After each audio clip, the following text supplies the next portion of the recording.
क्या आप रात को 8 घंटे सोने के बाद भी थके उठते हैं? कदीम हकीम कहते थे कि नींद का असल फायदा उस वक्त होता है जब रूह जिस्म से हल्की सी जुदा हो जाए। आज की साइंस इसे गहरी नींद कहती है।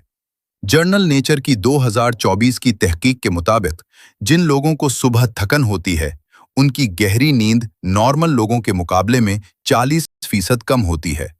नॉर्मल इंसान की नींद का 20 से 25% हिस्सा गहरी नींद होती है, लेकिन थकन वालों में ये सिर्फ 10 से 15% रह जाती है। गहरी नींद की कमी की दो बड़ी वजूहात हैं: देर रात मोबाइल की नीली रोशनी और रात को भारी खाना। जदीद साइंस कहती है कि सोने से 1 घंटा पहले तमाम स्क्रीनें बंद कर दें। कदीम हकीम कहते थे, अंधेरे में सुओ, रोशनी में जागो। हल ये है कि सुबह 15 मिनट धूप में बैठें, मैग्नीशियम ग्लिसिनेट लें डॉक्टर से मशवरे के बाद, और सोने का एक मुकर्ररा वक्त तय करें। इंशाअल्लाह 1 हफ्ते में फर्क महसूस करेंगे। अगर ये मालूमात मुफीद लगी तो चैनल को सब्सक्राइब करें, लाइक करें और शेयर करें। कदीम हिकमत, जदीद साइंस, हर राज की सच्चाई आप तक।